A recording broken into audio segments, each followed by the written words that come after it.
The question is, what's it going to look like tomorrow? Hurricane Matthew on the way out after swamping the southeast, making landfall near Charleston this morning and sweeping up the coastline. Now, people under curfews and returning home to devastation after historic rainfall, damaging winds, and possible tornadoes. The death toll now in the double digits, hundreds of thousands left in the dark, and entire highways flooded. Our continuing coverage starts right now. This is WCNC, NBC Charlotte News. Coastal cities are underwater, but the storm's reach went far beyond those communities. Some central towns like Fayetteville getting more than a foot of rain, with dozens of people stranded in their cars. A woman and her child rescued at the last second. Between North and South Carolina, more than 1 million people were without power at one point, and 3 lost their lives in North Carolina flooding. We have team coverage tonight with crews from Charlotte area to the coast. But first, we begin with meteorologist Sarah Fortner. So, Sarah, the majority of this storm is out of the area, but what do we have to watch for now? Okay, we're going to have wind still an issue tonight into tomorrow morning.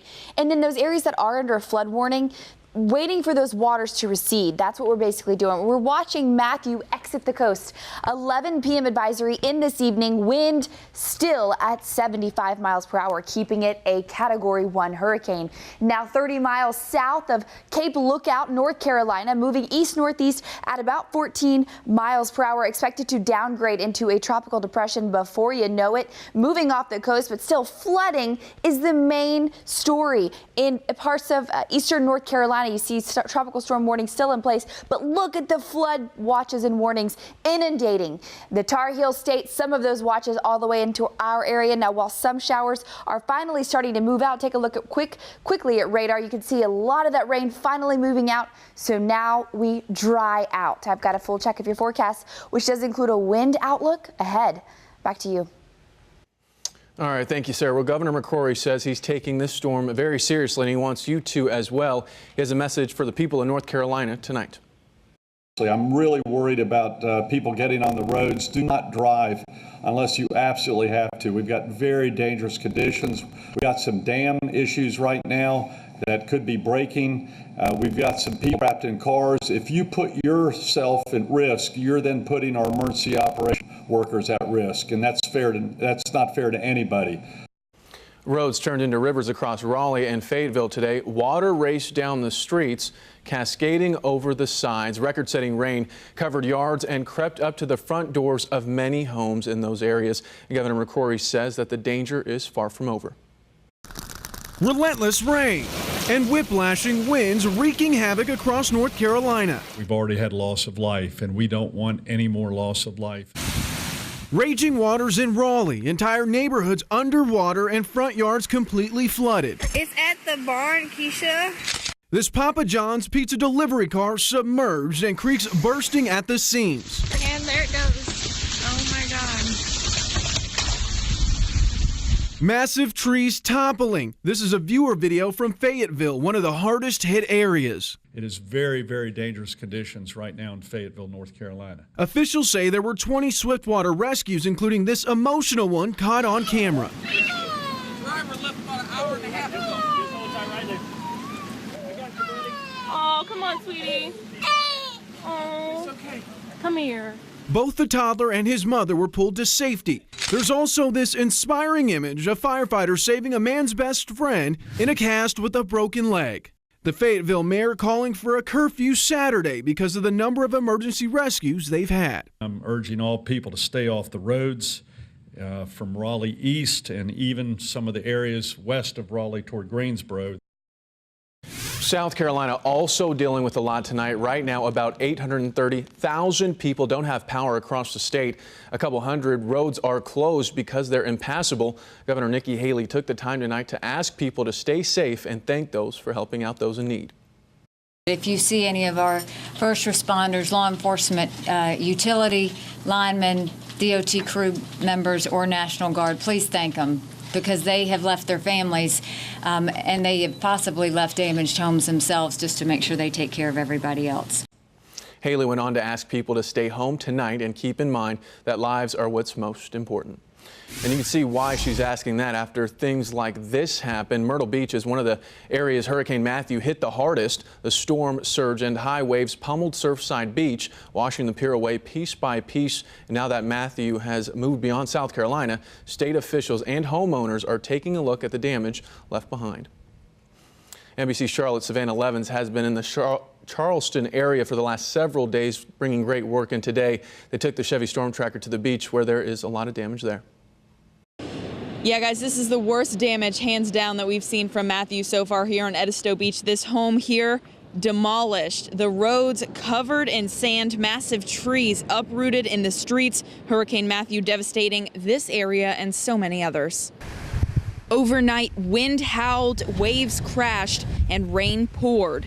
Matthew making a relatively brief but significant impact on the South Carolina coast. In Charleston, low-lying areas flooded quickly. This is bad.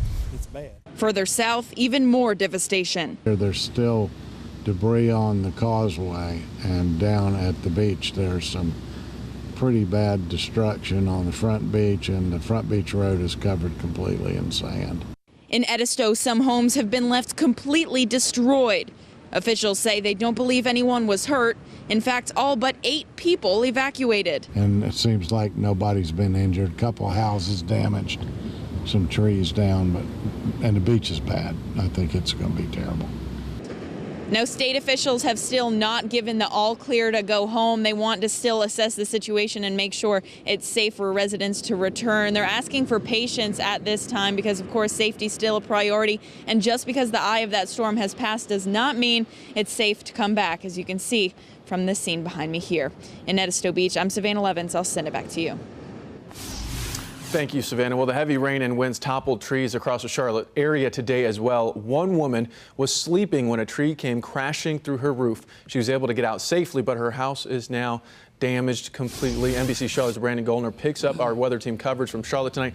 Brandon, these downed trees kept firefighters busy for hours. They definitely did, Xavier. This is one of the downed trees on Selwyn Avenue blocking the road. Even though we were in the outer bands of Matthew, a lot of people were surprised by its intensity.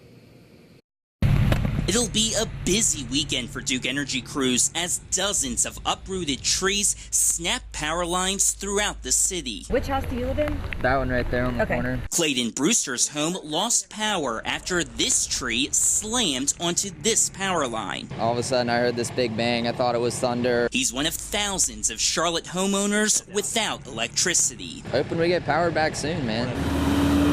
Trees also crashed into several homes. Matthew Rogers lives next to one of them. The damage so bad, it's now condemned. It's unfortunate for the family. It's pretty devastating. As strong winds toppled down trees, heavy rain caused Mallard Creek to overflow, swallowing this abandoned car. Despite a flooded car and battered homes, there were no reported injuries. Duke Energy says it will take them some time to clear these trees and restore the power lines. Reporting live, I'm Brandon Goldner, NBC Charlotte. All right, thank you so much for that report, Brandon. Well, Chesterfield County is in South Carolina is under a mandatory curfew tonight after high winds all day brought trees and power lines down across the county. NBC Charlotte's Michelle Bowden has our story. This giant tree down across Main Street here in Chesterfield, that gives you a pretty good idea of what they dealt with for much of the day. High winds brought down big trees, that brought down power lines, and now there are widespread outages across the area.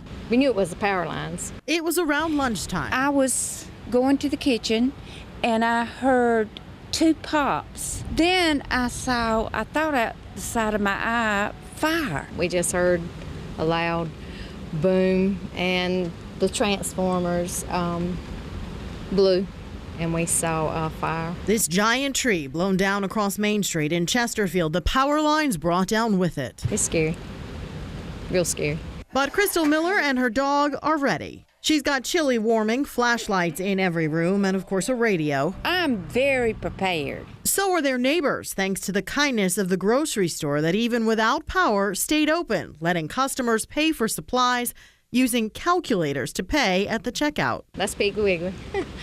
It's good to be, able to help people. I think that's great. I mean, the Piggly Wiggly is the best. And both women realize their part of South Carolina fared a lot better than others. It could have been a lot worse. These obviously not the only power lines down. We tried checking in with the power company. We got a voicemail recording saying they are dealing with so many outages at this point, they don't have an estimate for when the power will be back on. Reporting in Chesterfield County, Michelle Bowden, NBC Charlotte. Our thanks to Michelle for that report. We're going to stay on top of damage reports and bring you the very latest as more details come through. When we're not on the air, you can find more on our website at WCNC.com. Well, our other big news story today, the Donald Trump campaign took its hardest hit in this election cycle this weekend after an audio tape from 11 years ago came out, where you can hear Trump talking about a woman in a very graphic sexual manner. Anything. Whatever you want. Grab him by the The recording is from an Access Hollywood hot mic when he was speaking with the then host Billy Bush on a bus. The mic caught Trump bragging in vulgar terms about how he moves in on women.